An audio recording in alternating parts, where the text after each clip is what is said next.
Now turn to section 4.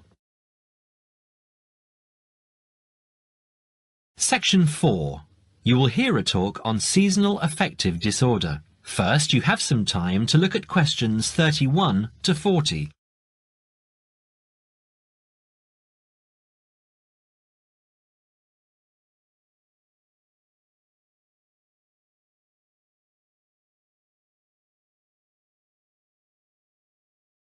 Now listen carefully and answer questions 31 to 40.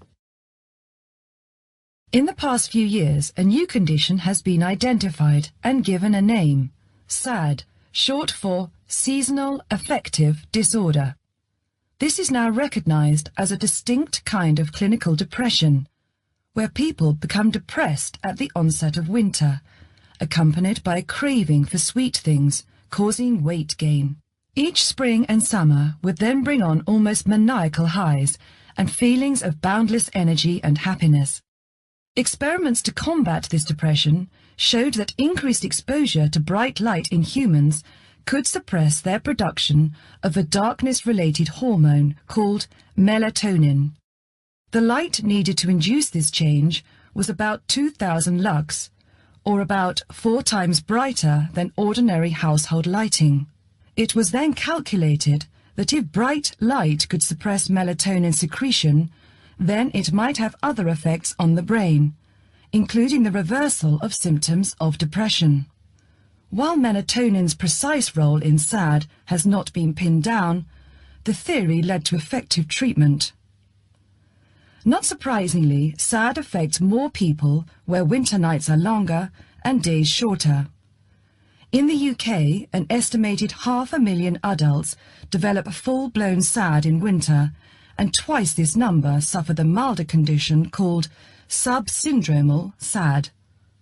About 80% of sufferers improve when given light therapy, and improvement usually comes within 2 to 4 days.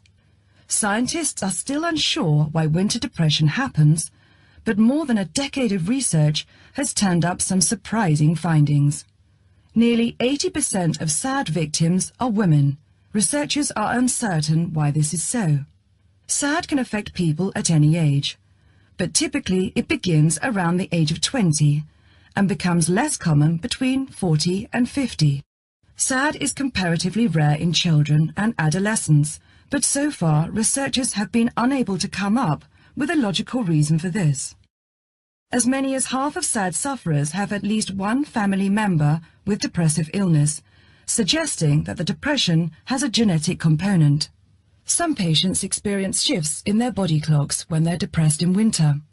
They are morning people at one time of the year and become evening people at another.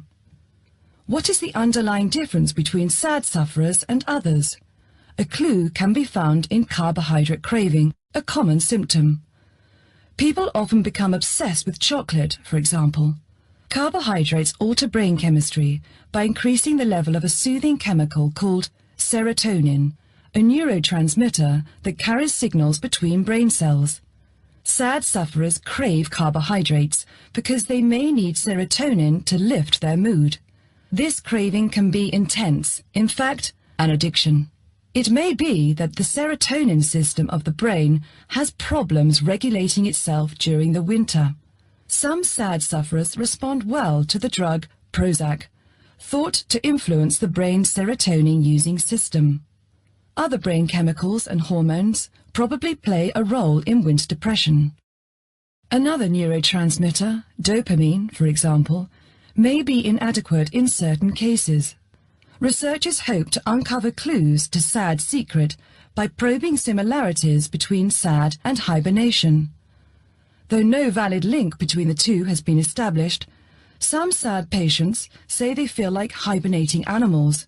SAD sufferers tend to put on fat in autumn and early winter, roughly the time when such hibernators as bears and squirrels do.